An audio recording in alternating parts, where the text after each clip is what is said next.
This Steve Jones Show podcast is now loading.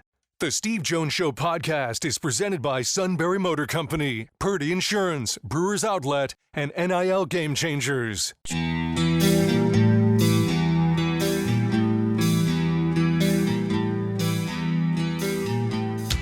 Bringing you an in-depth look at Penn State sports and more. This is the Steve Jones Show on News Radio 1070 WKOK. The Steve Jones Show is presented by Purdy Insurance, Brewers Outlet, NIL Game Changers, and Sunbury Motor Company. Now from the Sunbury Motor Studio, here's Steve Jones. Opening half hour brought to you by NIL Game Changers, the ultimate destination for name, image, and likeness opportunities for both athletes and businesses. Visit NILGameChangers.org to start your journey. And we're in the Sunbury Motors studio. Sunbury Motors, 4th Street in Sunbury. Sunbury Motors Kia, routes 11 and 15 in Hummel's Wharf, and online at sunburymotors.com. I believe we get out of the gate today with Sweeny Murti, don't we? Yes, no? Yes, he is on the line. He is on the line. Sweeny, my friend, welcome back. It's so great to hear you. Am I leading off today, Jonesy? You are the leadoff hitter today, all right? Yeah, you're the guy in the leadoff spot. My big McBride shoes on and ready to roll. Okay, well, that means you get on base. We're running. It's one of the great things when you're around major leaguers, or at least former major leaguers, is it's so important to listen. I remember when Willie McGee came into State College. He was the base running coach for the Cardinals organization. You sat there and listened to the guy. What's that been like for you? So closely associated with the game, the listening part. And maybe what are one or two things that you picked up along the way that you just either never thought of or never knew about? You know, I think the whole key sometimes is to figure out what they want to talk to you about, right? Like, what do they like to talk about? Yeah. And, I mean, I guess I kind of had an advantage because I was there every day, so I could kind of take my time to get to know these guys. And, you know, if that one conversation didn't click the first time, then you come in and out. Eventually, you come up with something that you can tell that somebody's passionate about or interested in, and you just kind of get to know them that way. I remember a funny story. Tom Keegan, who used to work for the New York Post, and I forget where he is now. I think he's in Boston now. But he told me a story one time. Remember Jose Vidro from the Expos? Of course. Second baseman, really good hitter, right? Keegan told me a story one time how he was trying to interview Vidro and was getting nothing from him. Like, it's just like one-word answers, not, you know, and really not getting anywhere. Those guys just kind of looked him in the eye and he said, "Best fastball hitter in the game right there," pointing to Vidro. And all of a sudden the world opened up, right? Like he couldn't stop talking about like his approach and hitting and all that. You know, he wanted to talk about hitting, and it just took a second to get there. You know, this is part of kind of what you do. Like you spend time in the clubhouse and you just observe. You know, Yogi Berra said you could observe a lot by watching, right? Right. That was kind of the trick here. One of the things that we are kind of entrusted with is telling people what it's like inside the clubhouse, and you kind of have to stand and watch and listen a lot to really take that in. So, you know, I think that was the advantage I had. Listen, I covered clubhouses daily for 22 years, and that's something great that you pick up on just by. That was one of my favorite things about batting practice, Jonesy. I used to stand, you know, the New York Yankees beat had a lot of, and the New York Yankees in general have a lot of media. But during batting practice for the 45 minutes or an hour, I used to like to stand off to the side a little bit in my own spot where I could kind of observe hitters, like just listen to the hitters talk or coaches. Maybe catch, you know, you're not up close enough to the cage sometimes, just the way security is and all that, but you're trying to just pick up little things about how people interact with each other and things like that. And those are just little details and maybe things you can come back to and talk to guys about. But it really comes back to figuring out what that guy wants to talk about. And once you do that, you have a pretty good, chance of getting to know him better. Well, what does that do then in turn? Not just the perspective you can give on a show like this, but also what does it do to give you perspective on the right kind of questions to ask people, because now you picked up enough background? Yeah, I mean, I always just kind of looked at it as, I think there are a lot of people who want to ask good questions, but they look at it more in terms of the question they're asking than the answer they're getting. And, to me, maybe I'll fumble around a question, but there's a point to get there. I need to get the answer. It's always about the answer you're looking for. And it's, it's more of a conversation than asking a question, right? And I've never liked the style of talk about this or talk about that. I hate that. I hate that. I mean, nobody does that in real conversation, right? You don't say, hey, talk about lunch today. Well, what'd you have for lunch? Hey, where'd you go? There's a very easy way to get a question out if you, if you're doing that. So, but even, kind of straying from that, it's more just, sometimes it's just a conversation about stuff, as opposed to interviewing them. I've never liked to tell people I want to interview them. I tell them I want to talk to them, right? And sometimes the setting is really, is important too. And just to the idea of, kind of this whole thing that we've just been talking about 2 years ago when Aaron Judge is in his monster season, it's August, and he's, climbing up towards 60 home runs. I kind of made a point to say, listen, I need 5 minutes from you today. And he was at the point in the season where everybody wants 5 minutes from him today, and it's hard to get that. But I went up to him during batting practice, and I hadn't really bothered him a lot during the course of the last month or so, probably. So because I've been around, every day, I've seen him since he was a rookie, and I'm there all the time. And when I say, hey, Aaron, I need 5 minutes from you today. I can wait till after BP. I can wait for you. We can do it in the dugout. We can do it away from people, wherever you want. And he kind of, I think, understood that it was important for me, and he said, sure. So he meets me in the dugout after batting practice, and that's kind of a casual setting still.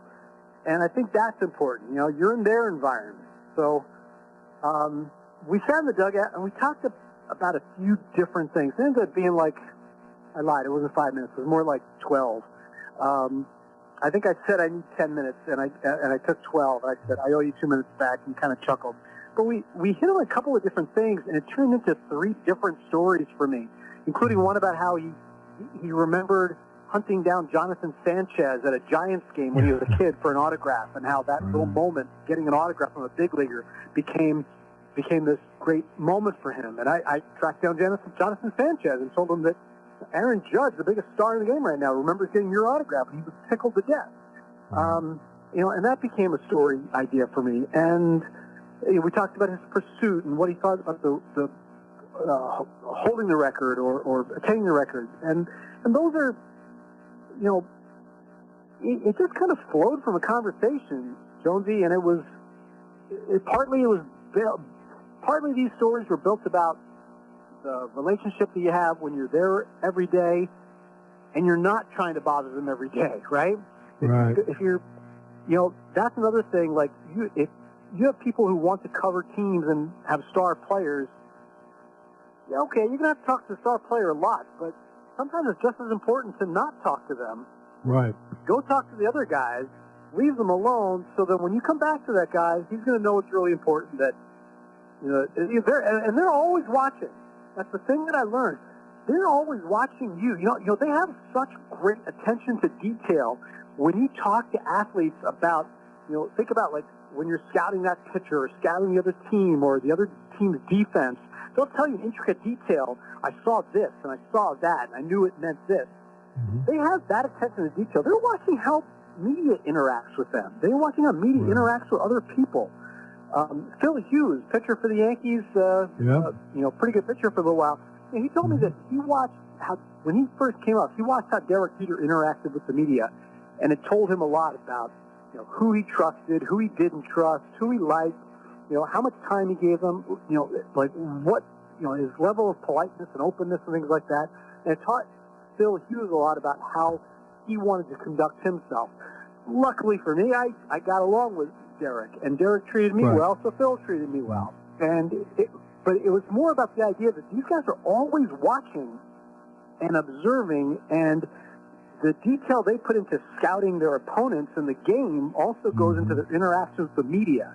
So when you're trying to, get to these guys and interview them or do stories, features, whatever you need to do, just the way you carry yourself in the room when you're talking to them or when you're not talking to them is just as important. They're always out there just kind of gathering their own information on you. And they pay attention. Whether they say they don't read it or listen to it or whatever, they've got friends and family who do.